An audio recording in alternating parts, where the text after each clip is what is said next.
Hello बच्चों, कैसे हैं आप। उम्मीद करती हूँ आप बढ़िया और एकदम मज़े में होंगे। बच्चों, आज हम एक कविता पढ़ेंगे जिसका नाम है शक्ति और क्षमा। बच्चों, क्षमा मनुष्य का सर्वोत्तम गुण है, किंतु शक्ति के बिना यह अपने में अपूर्ण है। पांडवों की क्षमाशीलता के कारण ही कौरवों ने उन्हें दुर्बल समझा। क्षमा की शोभा तो शक्ति से ही होती है, अर्थात जो शक्तिमान है उसी की क्षमा शोभनीय होती है। इस कविता के आधार पर कवि हमें ये बताना चाहते हैं। तो चलिए अपनी कविता प्रारंभ करते हैं।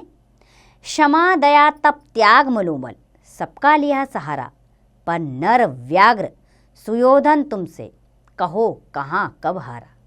नर व्याघ्र यानी कि नर मनुष्य, व्याघ्र यानी शेर।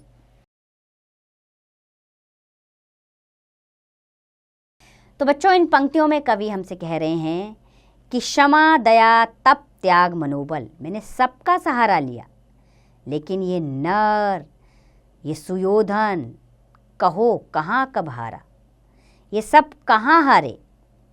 क्षमाशील हो रिपु समक्ष, तुम हुए विनित जितना ही, दुष्ट कौरवों ने तुमको कायर समझा उतना ही।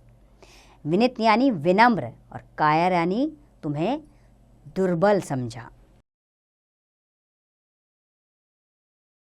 अर्थात जितना तुम क्षमाशील हुए यानी कि तुमने लोगों को क्षमा किया, जितना ही तुम विनयशील हुए उतना ही कौरवों ने तुम्हें कायर समझा। यानी पांडव जितना क्षमाशील हुए कौरवों के लिए, अपना सब कुछ त्याग दिया, उतना ही कौरवों ने उन्हें क्या समझा, कायर समझा।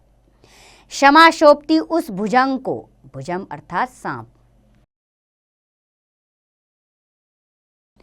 क्षमा शोभती उस भुजंग को जिसके पास गरल हो, उसको क्या जो दंतहीन हो, विष रहित विनित सरल हो। अर्थात क्षमा उसी को शोभती है जो भुजंग सांप, जिसके पास गरल यानी विष हो, वो दंतहीन विष रहित भुजंग यानी कि सांप किस काम का, उसकी क्षमा किसी को प्रसन्न नहीं कर सकती। अर्थात क्षमा उसी को शोभा देती है जो बलशाली शक्तिशाली हो। 3 दिवस तक पंथ मांगते, पंथ यानी रास्ता, 3 दिवस तक पंथ मांगते रघुपति सिंधु किनारे, सिंधु यानी सागर, बैठे पढ़ते रहे छंद अनुनय के प्यारे प्यारे। अर्थात 3 दिन तक रघुपति यानी कि श्री राम सागर से रास्ता मांगते रहे कि हमें रास्ता दो, हमें लंका की तरफ जाना है सीता माता को वापस लाने के लिए, परंतु कोई जवाब ना मिला। वो पढ़ते रहे छंद अनुनय यानी कि अनुरोध करते रहे, सागर से वो 3 दिन तक अनुरोध करते रहे। उत्तर में जब एक नाद भी उठा नहीं सागर से, उठी अधीर धधक पौरुष की आग राम के शर से। अधीर यानी धीरज ना रहना और शर यानी तीर। उत्तर में एक नाद, नाद यानी आवाज, यानी कि उत्तर में एक भी आवाज नहीं उठी सागर से। वो 3 दिन तक रास्ता मांगते रहे लेकिन सागर ने कोई उत्तर नहीं दिया।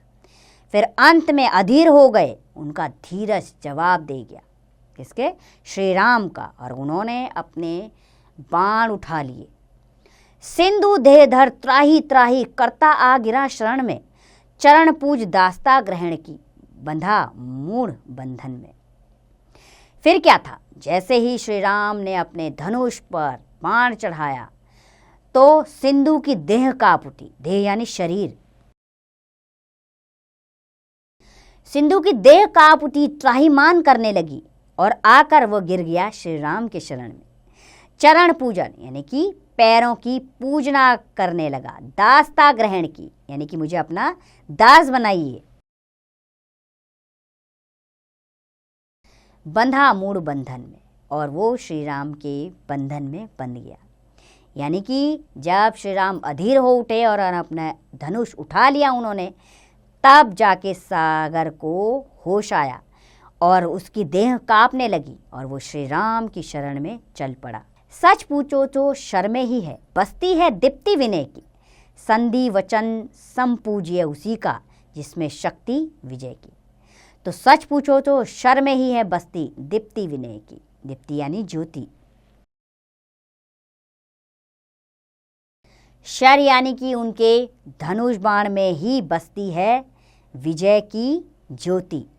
संधि वचन संपूज्य उसी का, जिसमें शक्ति विजय की, यानी कि उसी के साथ संधि की जाती है, उसी की पूजा की जाती है जिसमें शक्ति हो। निर्बल को कोई नहीं पूछता। सहनशीलता क्षमा दया को सभी पूछता जग है। बल का दर्प चमकता उसके पीछे जब जगमल है। अर्थात सहनशील क्षमा दया वाले इंसान को इस जग में कोई नहीं पूछता। जिसके पास शक्ति है उसी का बोलबाला है, अर्थात उसी की क्षमा को बलशाली माना जाता है।